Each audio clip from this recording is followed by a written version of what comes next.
السلام عليكم ورحمة الله وبركاته. الحمد لله ثم الصلاة والسلام على أشرف الأنبياء والمرسلين نبينا المصطفى وعلى آله وصحبه أجمعين وبعد. Tumyamika Allah subhanahu wa ta'ala madali sunintendere zipite kwa ntumikwa kwa umaliza tumikwa Muhammad sallallahu alaihi wasallam kubanja lacho kwa masahaba liwina aliyensa mina kusatira chipuso chimene ichi mpaka na kufikira tsiku lachiweruzo. Balongo limekezeka mwa Allah delonso takumana tsiku labwino tsiku lokongola kwambiri tsiku limene tukumbukira komanso makamaka kulowa mwezi umene wa Dhulhijja, ndipo tukufuna tikumbutsane kuti kodi zinthu zina zimene tiyenera kuchita komanso tiyenera kuziphunzira mu chiphunzitso cha mtumiki wathu Muhammad sallallahu alaihi wasallam chokhuzana ndi mwezi umene wa Dhulhijja ndi chiyani. Choyambirira ndikuwuzeni kunena kuti Dhulhijja ndi umodzi mwa mwezi umene uli myezi yolemekezeka pa myezi ya Chiislamu, ndipo pali mwezi umene wa Dhulhijja komanso wina wa Dhulqaada ndiponso wa Muharram ndiponso pali mwezi uja wa Rajab. Koma mtumiki wathu Muhammad sallallahu alaihi wasallam mu hadithi imene wailandira Abdullah ibn Abbas radhiyallahu ta'ala anhuma komanso ikupezeka mu Bukhari, mtumiki wathu sallallahu alaihi wasallam adalankhula kunena kuti ma min ayamin al-amalu salihu fihinna habbu ila Allah min hadhihi al-ayami al-ashara. Nditu palibe masiku amene ntchito yabwino imakhala yosangalasa kapena yokondedwa kwa Allah subhanahu wa ta'ala masiku amenewo kuposana masiku awawa a 10 days ya Dhulhijja. Ndipo masahaba radhiyallahu ta'ala anhu adafunsa kuti qalu ya Rasulullah, adanena oyi mtumiki wa Mulungu sallallahu alaihi wasallam wala al-jihadu fi sabilillah, kodi ntchito zimenezo ngakhalenso zikuposa jihadi mwezi kapena munjira ya Allah subhanahu wa ta'ala? Ndipo mtumiki sallallahu alaihi wasallam wala al-jihadu fi sabilillah, nditu tumikanayo ati nditu sawabu zake kapena kukondedwa kwake zimapokondedwa kwambiri ntchito zimenezo ku Allah subhanahu wa ta'ala olonso angakhale jihadi munjira ya Allah subhanahu wa ta'ala. Ndiye mtumiki sallallahu alaihi wasallam adanena ati illa rajulun kharaja bi nafsihi wa malihi falam yarji' min dhalika shay.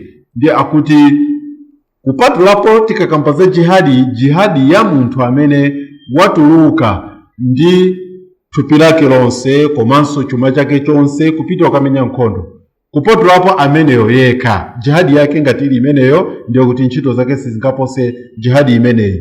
Koma tikakamba za ntchito zina zonse zimene munthu ungagwire ukazigwira mu nthawi imeneyi 10 days imeneyi ya mwezi umene wa Dhulhijja, ndithu ntchito zimenezo zimakhala zokondedwa kwa Allah subhanahu wa ta'ala. Bala wangu lemekezeka mwa Allah ntchito zimenezi ndi zochuluka. Pamene mtumiki wanati al-amalu salihu sada chite kupanga specify kuti ntchito yake ziti, koma ntchito ina iliyonse imene ili yabwino, monga kuyima usiku kupemphera salati ya tahajjud, kapenanso kumanga masiku amenewa mwamanga ndi tsiku lina lililonse pa masiku amenewa 10 days amenewa, kapenanso kupanga dhikr kuchula Allah subhanahu wa ta'ala, kapenanso kuyendera anthu abale, ndiponso kuona anthu odwala. Ntchito ina iliyonse imene ili yabwino, ndiponso ina yonjezera pamenepo imene ili yabwino kwambiri ndi matakbirati, kupanga matakbiri, kunena la ilaha illa Allah, kunena Allahu akbar.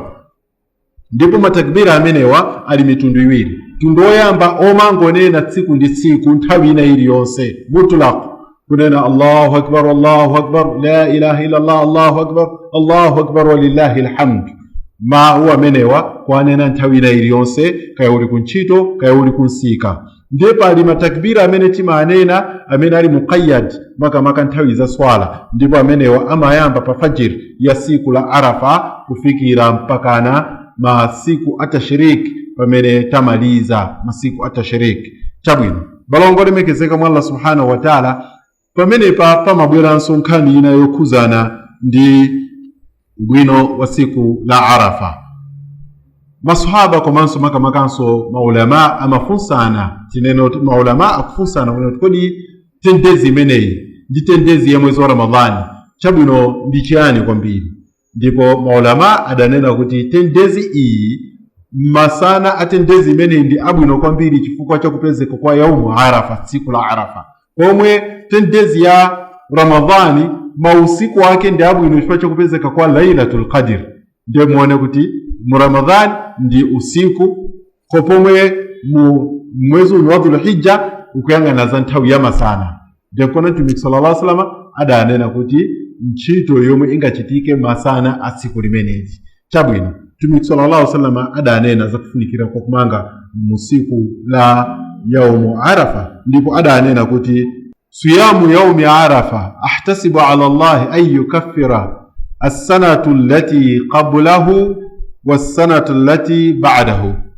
Nditu kusala kuja pa siku la Arafa ndikuyembekezera kapena kuti ndikulingalira kwa Allah subhanahu wa ta'ala kuti kumafuta sambi chaka chimene chapita komanso chaka chimene chikubwera. Yani chaka chimene chikubwera ndiye kuti kusala kumeneku kumuthandiza kuti kumutchinjirize kuchita sambi chaka chimene chikubwera.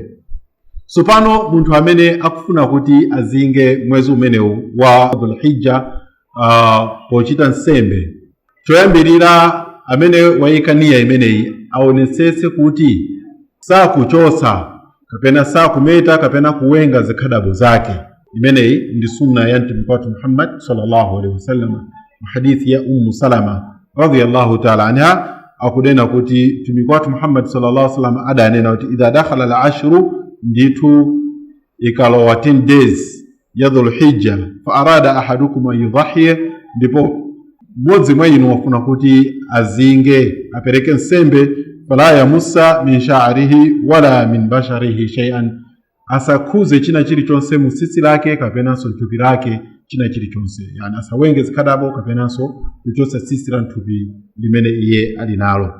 Komanso tiphunzitsane kunena kuti chinthu china chimene chili chofunikira kwambiri pamene munthu akupanga udhuhiya yake, yani mu zinthu zina zoyenera kuzidziwa pa udhuhiya yathu, choyambirira ndicho kuti tionesese kuti chophedwacho chizakhale muzinyama zimene zimakhala ndi miyendo 4 zowetedwa. Ndipo zinyama zimenezi monga ngamira, nkhosa, mbuzi komanso ng'ombe zimene zili zodyedwa. Zinyama zimenezi ndi zimene tiyenera kuzapereka nsembe, osati munthu kupereka nsembe ya abakha kapena nkhukutembo kapena nkhuku ndi zina zoterozo. Ayi, chinthu chachiwiri ndi chakuti ziyenera kukwanira mulingo wa zaka umene Chisilamu kapena sharia yavomereza. Monga kumbali ya nkhosa iyenera kukhala yokuti yadusa 6 months, miyezi 6, ndipo kumbali ya mbuzi ikhale yoti yatha chaka, pomwe kumbali ya ng'ombe ikhale yoti yatha zaka 2, ndipo kumbali ya ngamira ikhale yoti yatha zaka 5. Komanso aonesese kuti chozingidwacho chikhale choti chilibe mavuto ena aliwonse pa thupi lake, monga matenda, si kudwala matenda oonekera kapenanso sili ndi chilema chamaso monga kusaona kapenanso mwina diso limodzi ndilotuluka, ndiponso lisakhale ndi chilema mwina cha makutu kapenanso nyanga zake, komanso chisakhale ndi chilema cha ulumali monga wa miyendo ndi zina zoterozo. Chimodzimodzinso chisakhale choonda chinyama chake, kuonda kwake kokuti mpakana ndithu maboni maro mkati mwakemo osapezeka chifukwa cha kuonda. Ndizololedwa kuti anthu 7 atha kusonkherana kupha ng'ombe imodzi kapenanso ngamira imodzi. Komanso ndizotheka ndithu munthu wina aliyense kuti pamene akupha mbuzi, chifukwa mbuzi ikuyenera kupita kuphedwa ndi munthu mmodzi, koma munthu atha kupha mbuzi imeneyi kuziphera iye komanso kuphera banja lake lonse, monga mmene Mtume Muhammad sallallahu alaihi wasallam adaphera nkhosa, ndipo adanena kuti Ambuye Mulungu imeneyi ndi nsembe yochokera kwa ine komanso kuchokera kwa wina aliyense mu umma wanga, mwa anthu anga amene sanakwanitse kuti aphe nsembe. Ndipo ndizofunikira kuti pamene ukupha nsembe uchule dzina la Allah subhanahu wa ta'ala, ponena kuti bismillah wallahu akbar allahumma hadha an fulan, ndikunena kuti muzina la Allah ndi wamkulu, Ambuye Mulungu ichi chikuchokera kwa uje, ndi achula dzina lake.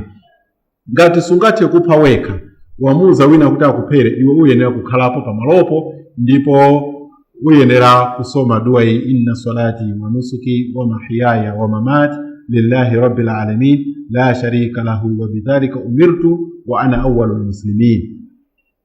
Kutanthauza kwake kunati ndithu mapemphero anga, swala zanga komanso zozinga zanga, chimodzimodzinso umoyo wanga ndi imfa yanga, zonsezi ndi za Allah, mbuye wa zolengedwa zonse, alibe ofanana naye, ndipo ine ndi mmene ndalamulidwira kutero, kotero kuti ndi ine oyambirira kukhala Asilamu kapena kuti Msilamu. Balongo lemekezeka mwa Allah subhanahu wa ta'ala, timpemphe Allah kuti alandire ibada yathu imeneyi yozinga, ndipo tionesese kuti ndithu tikhale mwa anthu amene akuzinga chozinga chawo chofuna kusangalatsa Allah subhanahu wa ta'ala. Tikhale ndi mtima ofuna kuzinga, tisakhale ndi mtima omangofuna kulandira. Komanso ndingonjezera onera kuti chozinga chathucho tikazinga tije ifeyo 1/3, komanso 1/3 tiapasa chibale, ndipo 1/3 tipereke sadaka. Wa akhiru da'wan alhamdulillah, wassalamu alaikum wa rahmatullahi wa barakatuh.